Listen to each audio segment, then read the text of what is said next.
حضرت زید بن خالد جہنی رضی اللہ عنہ سے روایت ہے کہ رسول اللہ صلی اللہ علیہ وسلم نے حدیبیہ کے مقام پر رات کو ہونے والی بارش کے بعد ہمیں صبح کی نماز پڑھائی۔ جب آپ نے سلام پھیرا تو لوگوں کی طرف متوجہ ہوئے اور فرمایا، کیا تم جانتے ہو تمہارے رب نے کیا فرمایا؟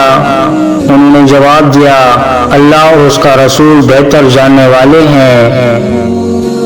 آپ نے فرمایا، اللہ تعالیٰ نے فرمایا، آج میرے بندوں میں سے کوئی مجھ پر ایمان لانے والا اور کوئی میرے ساتھ کفر کرنے والا ہو گیا۔